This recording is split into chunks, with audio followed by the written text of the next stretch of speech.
join some sort of hands. It doesn't have to be a perfect circle. Isn't that a rock band? It is. Yeah. Close our eyes. Together we take 6 slow, deep, relaxing breaths.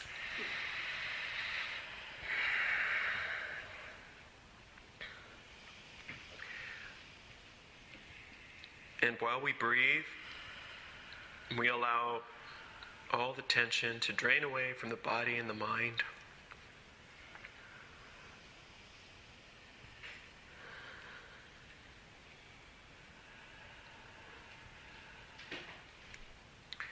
And we picture ourselves now on the top of a beautiful mountain in the center of a circular grove of trees. And in the center of our circle, a gorgeous bonfire is blazing forth, and it lights all of us and the grove up with a sacred golden light. And we now recognize this light as the light of perfect love and perfect trust.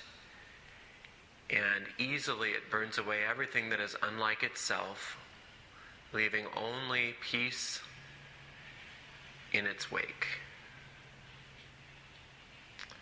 And into this sacred space, we now invite the presence of our Divine Mother and Father. We ask that they join together with us, along with all of the nature spirits, the angels, the ancestors, the teachers. And we dedicate this time that we spend together to love and to peace. And we ask for guidance as we walk on the way. And together we say, blessed be. Blessed be. So now, I can't remember your name. Aurora. I knew that. Just another A. I knew. Ariel. It's all awe. Let's call you awe. We got 4 ahs here. Yeah. The awes have it. It's an awe day. It's an odd day, actually. How's Mercury treating you? You know, the Mercury retrograde thing doesn't always cause as big of a problem, but it has been fun to try to get anything happening. Yeah. It's just like, and it's not necessarily me, it's other people's computers, it's other people, you know, it's like, because I was born with Mercury retrograde. I know what it's like. I'm fine with Mercury retrograde, but nobody else can seem to deal with it, so.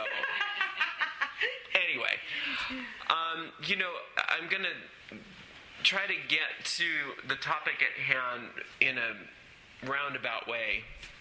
I was talking to some people the other day, and they were talking about this person that I know that I haven't seen in a long time. And they said, did you know this person is into hexing people? And I said, what? Really? And yeah, and not only is he into doing it, but he brags about it, and you know, and it's like, are you serious? And like, I was the last one to know. Everybody knew but me. And I thought, wow. And so you know, it's been so many years since I've been around that kind of thing, you know, witch wars and all that sort of stuff. And so I just had to, I kind of had to bone up on it. I wanted to know, you know, I had to because I'm not a hexer. You know, it's just not my thing. And I don't necessarily even have judgment against it. You know, it's just, you know, it's just, I don't have judgment against people who do drugs. I don't have judgment against, you know, a lot of stuff that I don't do. But I wanted to understand it. So I was looking and reading and pulling out a bunch of old books, you know, that dealt with that. I mean, I have a pretty good library.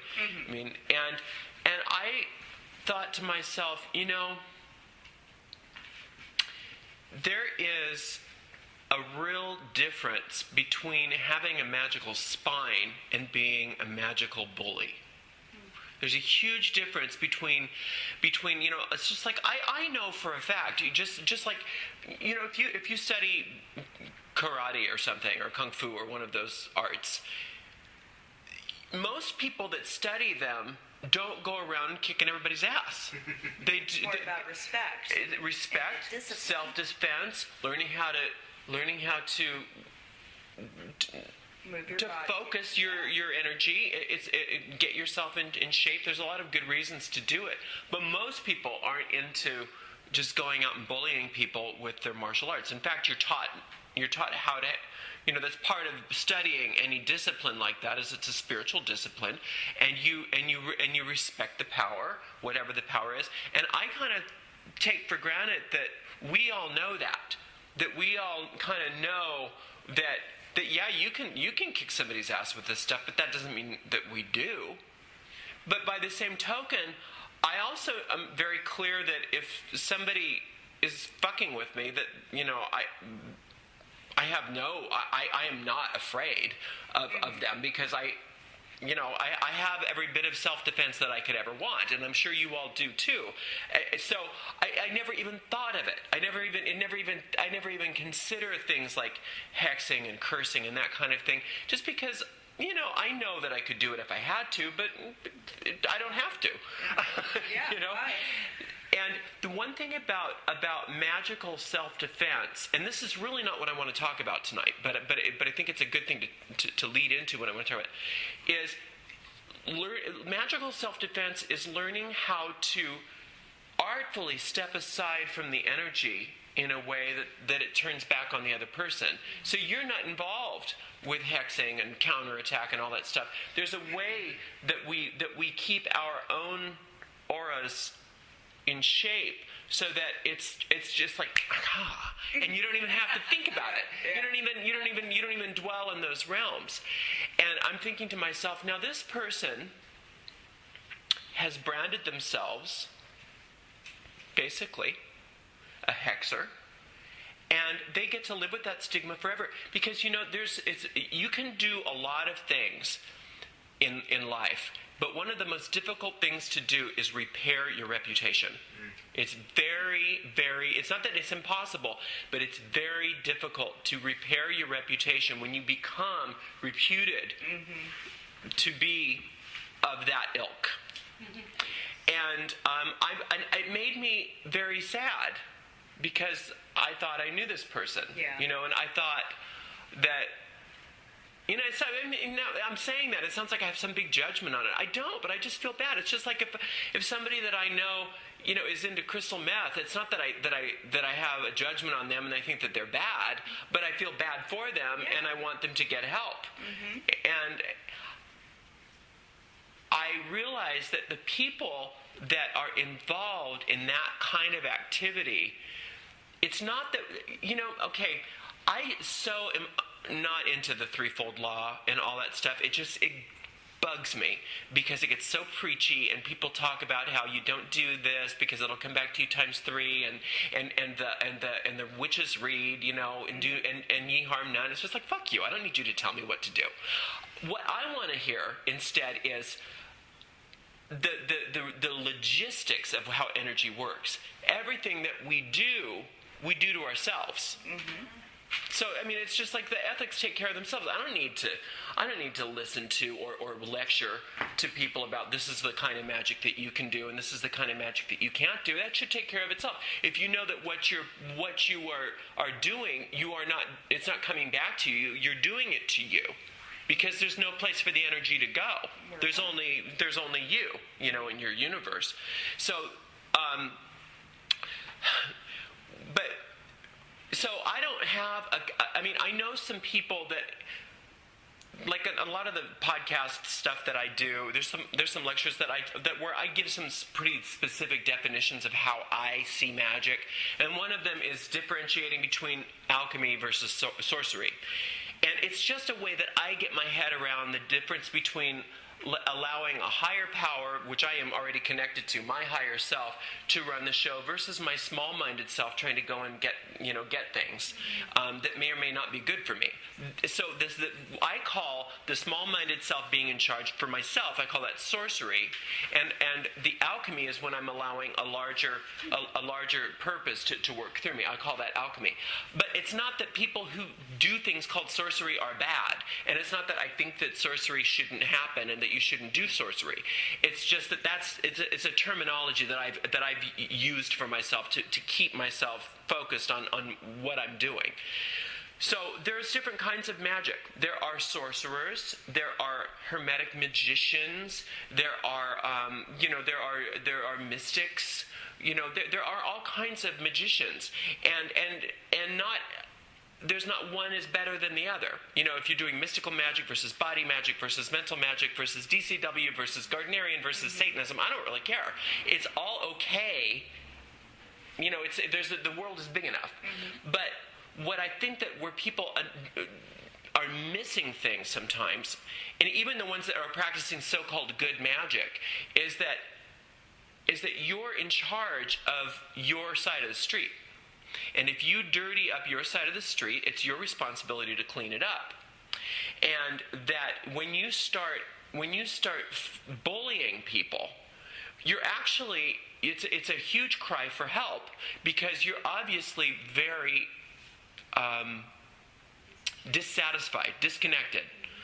You're obviously very there's no other way that you think you can get your needs met besides being a bully. Now, just because we don't go out and cast hexes, so-called hexes, doesn't necessarily mean that we aren't spiritual bullies sometimes. But the flip side of being a bully is being a victim. Being a total spineless little victim. And that doesn't necessarily mean that, only on a magical realm dealing with things like counter magic and protection and psychic self-defense. But that also means things like saying no when you don't want to buy that. No, thank you. No is a complete sentence. That is, you're not being rude. No, thank you. When I go to the store and somebody in the little uniform is asking for money, I don't know. Sometimes I give them the money, but I don't even know who these people are. It could be a scam. So if I don't feel led to do it, I have no compunction. There's nothing wrong in my saying no, thank you. I don't want to give today. But there, it's the same kind of. It's the same kind of attitude that I'm trying to eventually start talking about. Is that what this person doesn't have? That I was discovering is what I want us to think about starting to have, and that is learning how to have a love affair with our lives. Learning how to have a love affair with the life force. Now, one of the best ways for us to understand what I'm talking about, and this is an interesting thing to discuss and to conceptualize, is what is the main moving force in the universe? Energy, life. Okay. What motivates people? Will. Money. Okay. What motivates people more than money? To live. Sex is the ultimate power, right? The great right. It's the life. It's where life starts. Sex, right? So the idea that, and don't worry, we're not going to get into something lascivious. Later. The second half. Beltane. Yeah. Still got that Beltane. Yes. But what I was looking at is if you have whatever your sexual orientation is, there is a gender deity. Who is that? So if you like men, or if you like women, or if you like both, there is a higher deity figure that is the perfect man or woman. The ultimate. We think in terms of mother and father, but I want to think in terms of God and Goddess as being lover. Okay, so Sexual partner. okay. So now, if and more than sexual partner, but yes, sexual partner. The perfect lover is God, Goddess, whatever, however you want to do it. Pan, whatever, whoever it is, Aphrodite, whoever, whatever personification, that is the perfect lover for you. He or she knows exactly who you are, what you like, what makes you tick, not only sexually but romantically, right? And if we all would take 15 or 20 minutes a day and start to foster a relationship on a romantic sexual level with our higher connection to our higher self, interesting things start happening. Because anybody ever been in love before? You know what like everything sort of has a little different glow? Yeah. Magnify that by 1,000,000, okay? And you're not cheating on your significant other, by the way, if you do this, because they are. It's just like you can't. Your relationship to God has to come before relationship to everything else. But because of our Christian upbringing, we think that God is pious, meaning not from the waist down, right? And then we wonder why our relationships are kind of sucky at times. It's because we've disconnected. His mom's a virgin. Right, except for the prostitute part of Mary, in the Bible. The sacred prostitute isn't only in the Bible; it's throughout all the world's mythologies. And there were male prostitutes and women prostitutes, and these prostitutes were not street walkers. They were sacred prostitutes. There were such a thing as a sacred prostitute. What that represents to me is that there's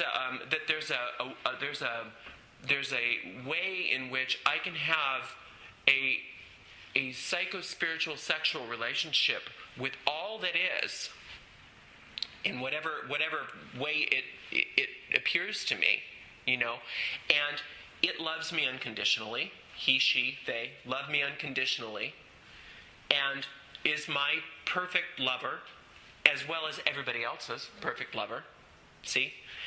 And when I start to, if you take a few minutes a day and foster that relationship with this person and start to think about in terms of what is my romantic relationship with God.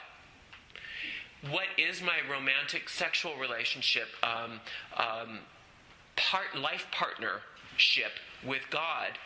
What starts to happen pretty quickly is your whole life starts to have a different aura.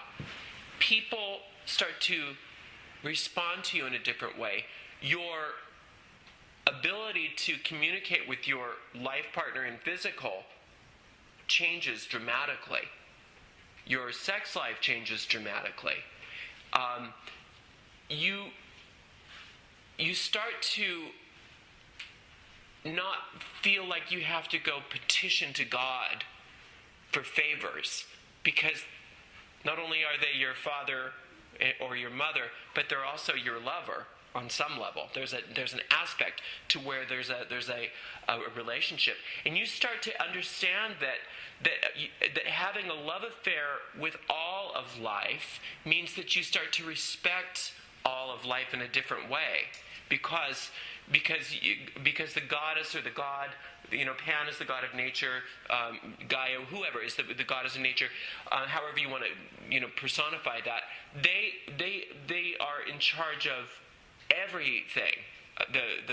The dogs and the cat. I'm not saying that you're going to go have sex with dogs and cats, but but your whole ability to interact with people and life and having respect for life happens on a different level because you're in love with all of life. Does that make sense? Absolutely. It's not I'm not talking about sexual promiscuity. I'm not talking about orgies. I mean, I'm not saying that you shouldn't have those things, but that's not what I'm into. I'm talking about something on a very different level than your body. Although your body's fine, but I'm talking about having a love affair with on a cosmic level with the all that is. But we all need to start with who we are and where we are, and we need to follow. Remember the charge of the goddess that Doreen Valiente wrote. Supposedly it was part of the ancient Gardnerian Book of Shadows, but it was written by Doreen Valiente. We know this now. But it's a wonderfully inspired piece of poetry, and at the end of it is, "You will find me when you reach the end of desire." What that says to me is that we have to start with where our desires are. When we start with our sexual desires and start to make those sacred, then when we get into desiring things like money and desiring things like things, those kinds of things, we can see them for what they are. Are they a direct expression of our love affair with life, or are they something that we think we should have? Mm-hmm. You know? Yeah, that's kind of what I'm thinking too. Right. So, case in point, I didn't look for my new Mercedes. I was not thinking of a new Mercedes, but Pan likes me. He said, "Here, have a new Mercedes." You know what I'm saying? Right. It was and I remember always thinking when I was younger, it would be so nice to have a lover that gave me a car. Well, it happened, right? Yeah. Right? And I'm not saying that I needed the Mercedes to make myself feel good. Not at all. But I know that it was a direct result of my love affair with life. Same thing with money. My finances got easier once I started doing and thinking and feeling in this way. And it's what they talk about when they're talking. It's the best way of talking about sex magic. It's not necessarily we're going to go fuck in the fields and make things grow. Not that that's bad. You know, that's fine. That's a way of doing that. But we're talking about it on another way. We're talking about it on a chakra level. Have you ever felt that where you take the energy from, well, you've raised a cone of power before, where you raise the kundalini from the base chakra all the way up through the crown, and it showers back down? What does that seem like? Right? Mm-hmm. It's because it is that. It's because it is that. And we all have the capacity to understand the inner mysteries of what we're talking about when we're talking about things like the maypole, and when we're talking about things like the Great Rite, and when and when we're talking about jumping the balefire, and all of those wonderful Beltane things. What they are reminding us of is, yes, sex is fun. Yes, that is part of it, but it's also that sex is sacred, and that sex is more than the sex act. Sex is the crux of all true magic. Does that make sense? Perfect love, yeah. Perfect love and perfect trust. Mm-hmm. And that sounds like a great lover to me. Yeah. You know, you never have to worry about God cheating on you. It doesn't happen that way, because God already has got something going on with everybody, not just you. Yeah. You know, it's I guess it's not really polygamy. It's a sort of different kind of monogamy. Yeah. You know, because it's panogamy. That's a good one. I like that. So I started doing this sort of work a long time ago, many years ago, when I was knee-high to a pissant, as they say.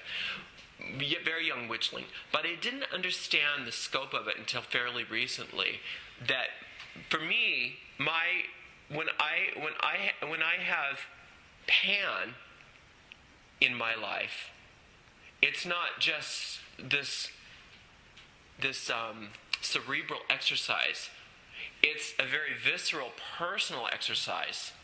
And I'm sure that's what people are talking about when they say that they have a personal relationship with Jesus Christ. I'm sure that, that they mean that he walks with them. But I wonder if he walks with them in the same way that Pan walks with me. I don't know. Kind of hope so. That'd be nice. That'd be cool. Especially if Jesus looks like he does in the pictures, But And I'm not being blasphemous. I'm really not. I mean that in the true spirit in which it is intended. I've always liked men with long hair. Yes. Yes, I used to have really long hair. I love But keeping chest hair too. You know? yeah. But it's not just. I mean, but. And if your orientation is with women, we are a goddess religion, right? So it doesn't matter. And we're gosh, I'm getting so. I hope I'm not sounding like I'm some sort of perverted high priest, but in a way we are a very voyeuristic religion because we have the great rite going on, right? And so We're comfortable with our bodies. we are, and it's not, and there's nothing unsacred about it. And but in all relationships, in all human relationships, when you have two people in a committed, like, marriage type relationship, there's always this concept of the mystical third. So that there's always a triad. There's always you, and then the whole of you. Because the relationship is also its own entity. And so, but we're sort of like that in reverse when we're dealing with God and Goddess. We are the mystical third. And that's what the Holy Trinity, in my opinion, really is supposed to mean when they say Father, Son, and Holy Spirit. It's really Father, Son, and Holy Child to me. And that's who we are. Yeah. And that's all minds are one, all minds are joined. So therefore, there is no place where my mind stops and your mind starts, and we're all the same person. And that's what I was thinking about when I heard about this person hexing, and I'm thinking, I know he knows this stuff. I've talked about this a lot with him. That's why I couldn't understand when this person came out starting to hex people like this, thinking it's not like they're from some other tradition. It's not like they don't know what we're talking about. How could you hex yourself like that? Yeah, he's hexing himself. Yes. And I look at this person and I see the situations happening and this person's life getting harder and worse and worse and worse. And the worse it gets, the more paranoid he gets and the more he hexes. And it's this vicious cycle. And I'm thinking, wow, if all he needed to know was that he's loved. And that he has a divine lover, and that we're all connected to that same being, and that there's no reason to hex, right? And in fact, have you ever been in a relationship or seen a relationship with somebody, and there's a sense that there might be, especially a newish relationship, because that's when it's so intense. Yeah, where there's more God there, because it's like you haven't like started to fall for the mythology of the other people. Yeah. So when it's new, it's in a way it's when it's most real. In some ways. I'm not saying that there isn't a lot of maturity that happens in an older relationship, and thank goodness for that. But there's a place at which you're very protective of your other half, and you will fight for them, if you have to, and nobody better say anything bad about them, or you'll cut them out of your life almost. It's just like you know what I'm talking about. Mm-hmm. Well, that's the kind of thing that you have going on with your deity at all times, if you would but be participating in the relationship. And there's no reason to hex anybody. There's no reason to even do a whole lot of protection spells, because you got that kind of protection going on. Right. And nobody's going to fuck with you. Right. You got the universe watching. Exactly. Yeah. You got the whole universe there. But it's not like, but the thing is we also have, it's not like you don't have that if you aren't involved, like I'm saying, to be involved in fostering this relationship. But because we have personal free will in the world, we have the free will to feel separated from that power, and to feel vulnerable, and to feel open to attack. And if we don't participate in the relationship, they can't do it for us. We have to do it. So anyway, I don't know. I just feel so... I feel so sad that people, especially people that I know, don't know what I think that they should know, because we've been talking about it for so many years, that there's no reason for anybody to be broke or unhappy or lonely or vulnerable, psychically vulnerable, unprotected. There's no reason for us to have any of those problems in our lives if we would only look to the source of our life and of our magic. And, I was talking to somebody that's kind of high up in the priesthood. They were talking about some problems that they were having. And I said, you know what the danger is of getting real advanced in this stuff? And they said, what? And I said, we tend to let our altars grow cold. We tend to stop believing in the magic and looking to that as our first line of defense. And we start to try to be a little bit above it all, and to think that we're somehow sort of too old to do that, too old in the craft to do that. And I have vowed not to let that happen for myself, because I cast probably more spells now than I did when I was a little witchling. And the good news is that the more experience you get, if you pursue your goals, the quicker those goals come to fruition. The better the magic works, the faster it works, the more powerful you are. And I think that part of the reason why a lot of times that we stop looking to magic as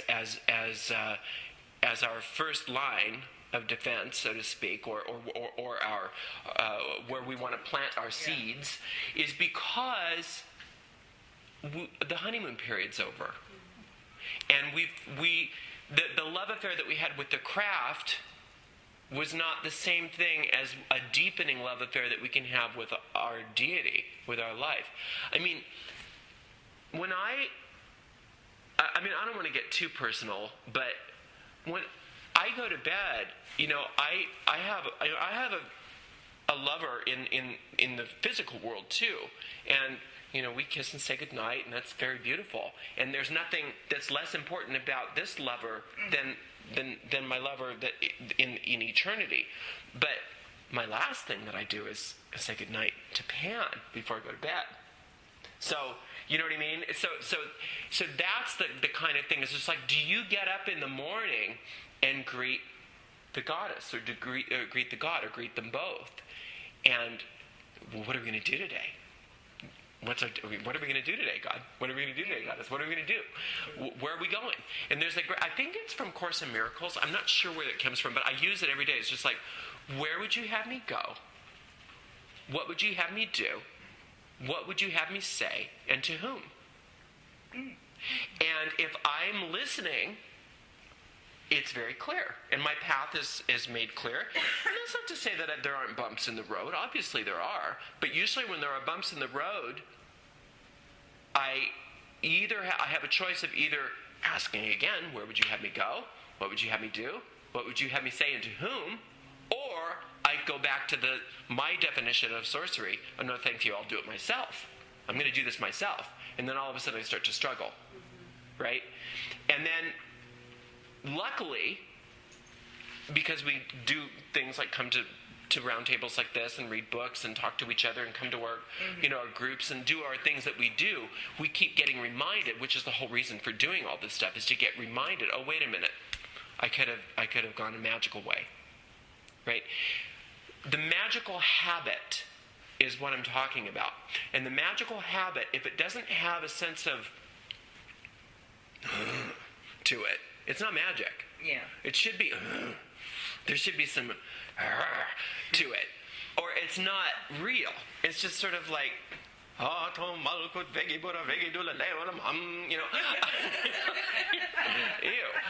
It's not my thing. It's not my thing. Yeah.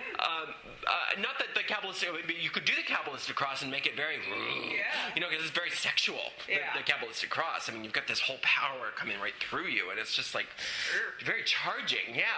And so it doesn't matter what your thing is, whether you're Druidic or whether you're Wiccan or whether you're a ceremonial magician, whether you're into evoking demons. I don't care what it is. It should make you go and feel that love. Because remember, pure lust without love is very fleeting. It's very empty. It's, there's some sex there, but it's sort of like pornography. It's not that it's bad. It's just that when you're done with it, it's just like, it's like that was a waste of my time. It's not even like hardcore porn. It's like softcore. Softcore. Why am I even, Yeah, it's just like Showtime, really? No. I wasted my whole day. But you know what I'm saying? It's just like, it's like, real magic doesn't waste your time. It does not waste your time. In fact, it gives you time. With real magic, with that sense of being connected to the spiritual realm, and when I'm talking about the spiritual realm, I'm talking that we know this. There are elemental spirits, there are gods, there are goddesses, there are angels, there are plethora of different kinds of entities. Some that you want to work with and some that you don't, right? But if you're plugged in to that source of your own good, of your own life force, you automatically go. It's like a magnet, dragging a magnet through the sand. Those shavings come to the magnet. The magnet doesn't have to say, "Ooh, come forth, oh, thou shavings." It just happens. They don't have to do anything. It's like they can't help it. And the same thing happens with us. When we are plugged into this love affair with life, everything good comes to you. All the right spirits come to you. All the right elementals come to you. All the right tools come to you. All the right people come to you. All the right situations come to you. And if they don't come to you, it's not because it's not working. I guarantee you it's because you're not doing it. I guarantee you, if you're plugged into that power every day, and it takes 5 minutes, 10 minutes, and if you're doing it right, you don't want to stop. 30 minutes, a day. Yeah, you keep coming back to it and coming back. You want to do it. It's not like it's not like when I was doing TM, it was just like, oh shit, I gotta meditate today. I know some people love TM, but it was just like, always such a pain in the ass. I just did not want to do it. But when I started doing magic, full on, meditating was great. My first key, the first key's fun, because where I go in my first key is all my guards are down, all my shield is down, and it's just 100% me and that energy. And it's sex is nice, but it's sort of like a photograph of what I'm talking about. You know what I mean? Mm-hmm. So that's what I invite you to do. Use this Beltane season to find your maypole. Ride that broom through the night sky. And tell me if next time that I see you, if things aren't just happening. If you're not just flying through your life. Because, and I don't want to belabor this point too much because I don't want it to get boring, but, okay, we got the oil spill, right, going on. Horrible, right? What kind of energy do you think will facilitate the healing of the oil spill? Me spending time with the god and goddess of nature having copulative acts, or watching CNN going, oh shit, isn't that horrible? Which thing is going to do best for the oil spill? The first one. I think so. I think the first one too. I do too. Yeah, a lot. Now remember, think about casting a spell. Thought form. Okay? We cast a thought form, and we cast it out and allow it to materialize. would it be better for you to cast a thought form out into the astral realm and, do your magic the way you've been taught, and just would that be the most effective, or would that be effective if it was also a conception, a sexual conception, where it could be birthed into reality? Something called my prosperity, my 10% increase in money this year, my new Mercedes, my new job, my healing my kitty, my healing my puppy, my healing my mom, whatever it is. Which one is more? And not saying that just doing your magic, kind of in a celibate manner won't work. Of course it will. But which one has more power? That one, or the one where all your chakras are open? It's just like where you're conceiving a magical child called your thought form, right? And then you don't have to worry about the thought form. Oh my God, is it going to hurt somebody? Is it going to, I'm responsible for this thing? No, because it's you and God together conceiving this thing. So it's a divine thing. It's a divine child. You don't have to worry about it, because you don't have to worry about it harming someone. You don't have to worry about threefold law. You don't have to worry about any of that stuff. Because, I guarantee if you're trying to use the life force of the universe to do something to hurt somebody else within your love affair of life, it's not going to work. There's no way.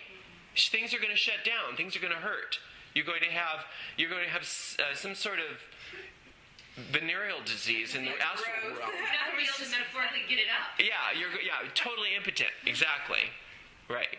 So the thing about the principle of gender is that in the astral realm, there is a place at which you are not male or female. There is a level at which you are neither, or you are both, or you are pre-gender. And so it really doesn't matter which side of it you want to play.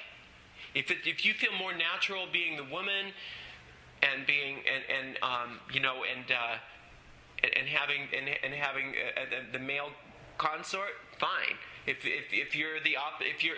you feel more comfortable being the masculine and having the female consort, that's fine. You may want to change it up a bit and see.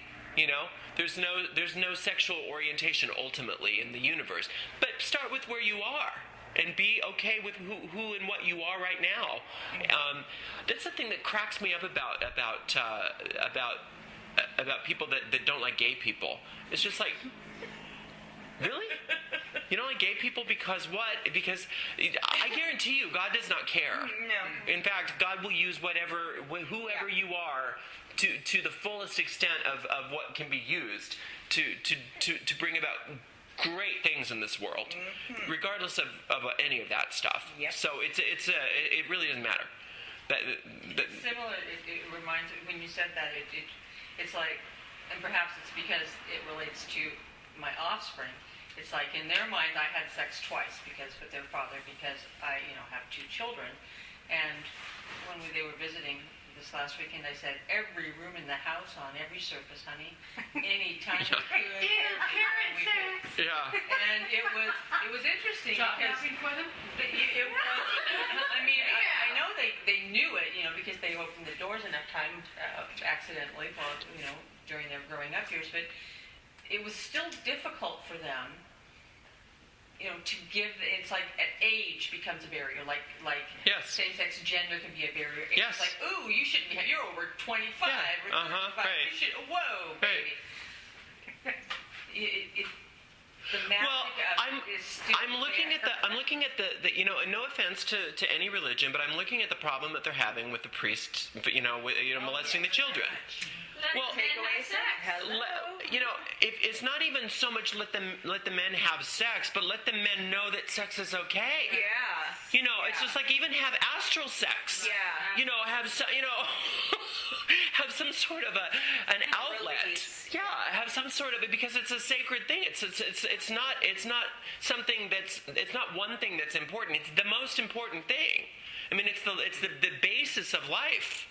And you're just turning that off. I mean, there's something about that makes me wonder if who was in charge? What kind of a entity was that was in charge? I mean, where would you come up with that? The devil. Yeah. If there is a devil, it's that. Yes. Yeah. If there is a devil, it's not Pan. It's that. Right. So. Wait, I'm sorry. Go ahead. Your early church priests did marry. Yeah, they did. I know. This was about the first right. 1,000 years or something. Right. Yeah, I know. So whoever decided that was. A political power. I say it's power. I was going to say, and funny that priests ended up turning sex into power over Right. verbal people. Yeah. Because the cardinals and the bishops were their sons. They were passing down their position in the church. Right. and their I know. land in the Yes. church Yes. Down through their own progeny. Well, it certainly has come back to bite them, hasn't it? Well, it's just like the hex person. It always comes back. And why? Because it doesn't leave. There's nowhere for it to go. It can't go. And as we move into this new age, if you will, this astrological age that we're moving into, this Aquarian age, which is really what it is. Things are going in two fast directions.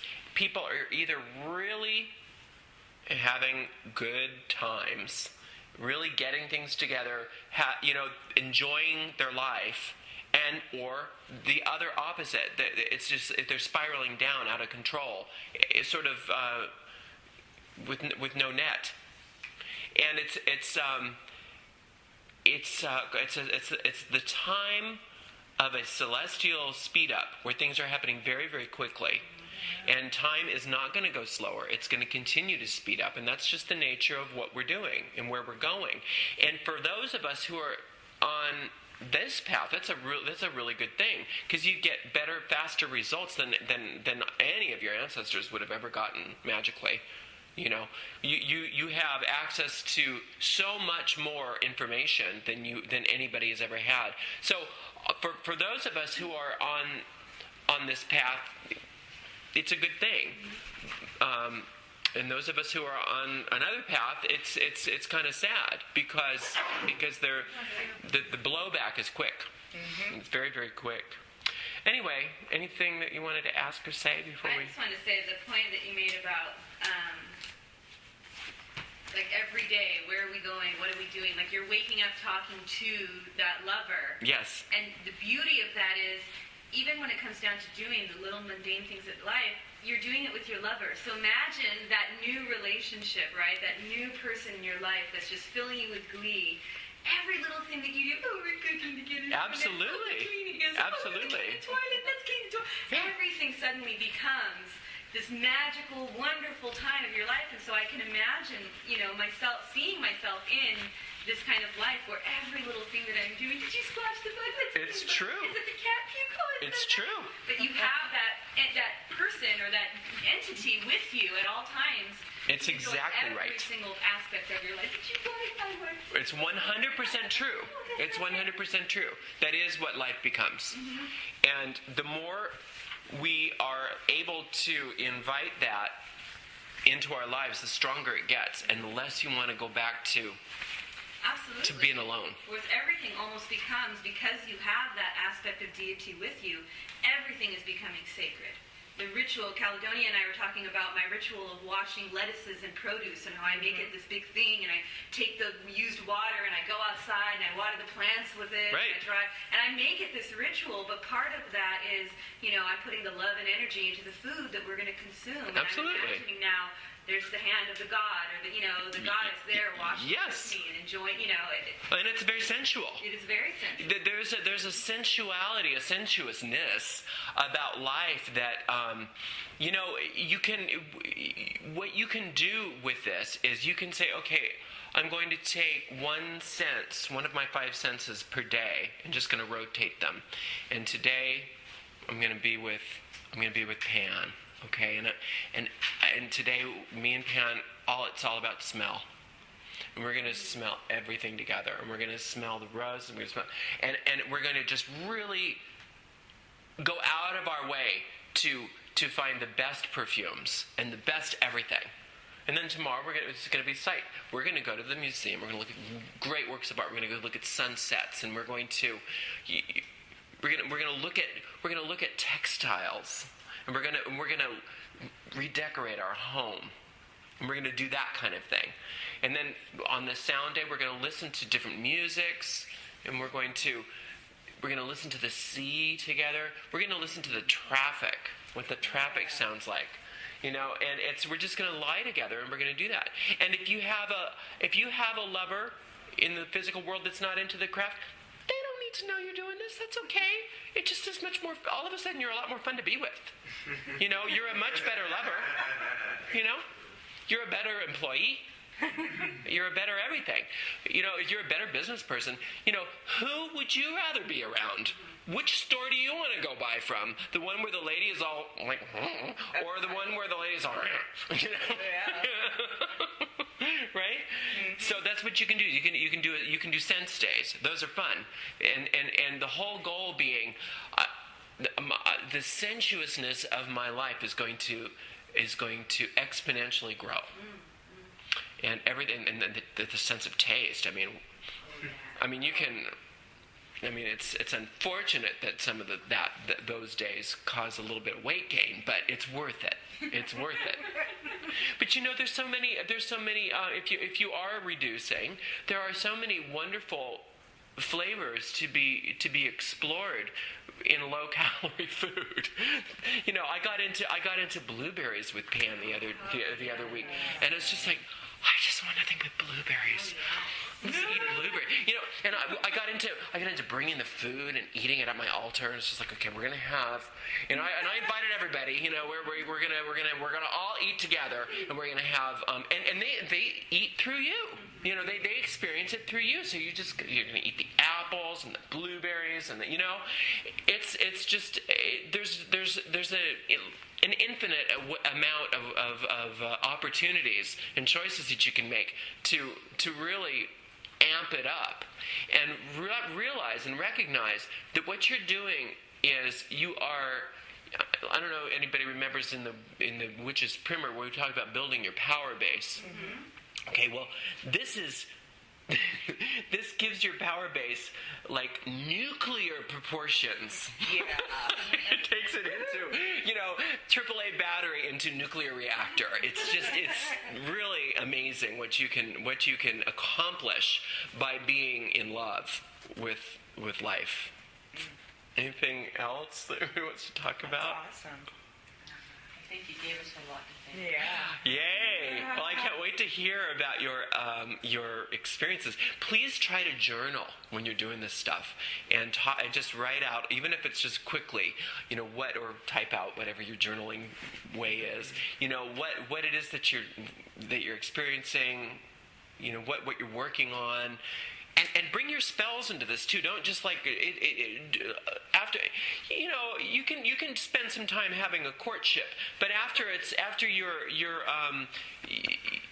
relationship is starting to really take off, bring in some goals. Bring in your goals to this. Your goals are so important because that's what we're here for. What our problems are here for us to solve, and our desires are here for us to fulfill. And it's not like, I better not get all my desires because then what'll I do? Believe me, there will be more things that you will want. And as you become more and more in tune with this energy, your desires spiral up into finer and finer desires that contribute to more people. And the wealthier you are, and again, you don't have to be so wealthy that your possessions own you, but the wealthier you are, just, prosperity-wise, not necessarily having lots of possessions, it doesn't necessarily mean that, but the wealthier you are, the easier it is for other people to be wealthy. The more in love you are, the easier it is for other people to be in love. The healthier you are, the easier it is for other people to be healthy. You cannot help the person on the airplane with their oxygen mask if you're passed out. Right? So, exactly. So not only can you help other people, but you inspire other people. So there's no goal that is unsacred unless your goal is off the mark. But if it's a true desire, you don't truly desire to harm someone. I don't buy that.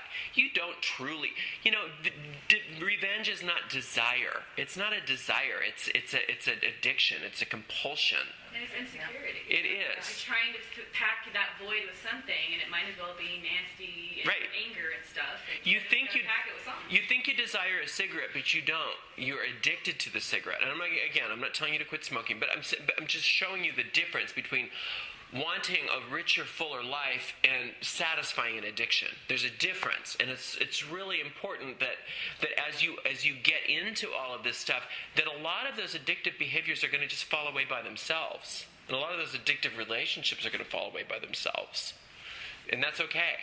It's not a bad thing. It doesn't mean things aren't working. It means they're working really well. Now, if you start having insomnia, you need to ground and center. Because you're going to be dealing with a lot more energy as a result. And your capacity to handle large amounts of energy will increase.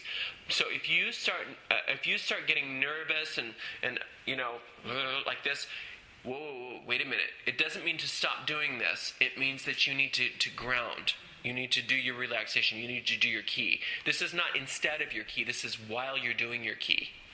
Does that make sense? Mm-hmm. So meditation, yes, but meditation has a nicer feel to it when you do it this way. Okay, anything else? I'm excited. Yay! Well, thanks for letting me be here. Thank you.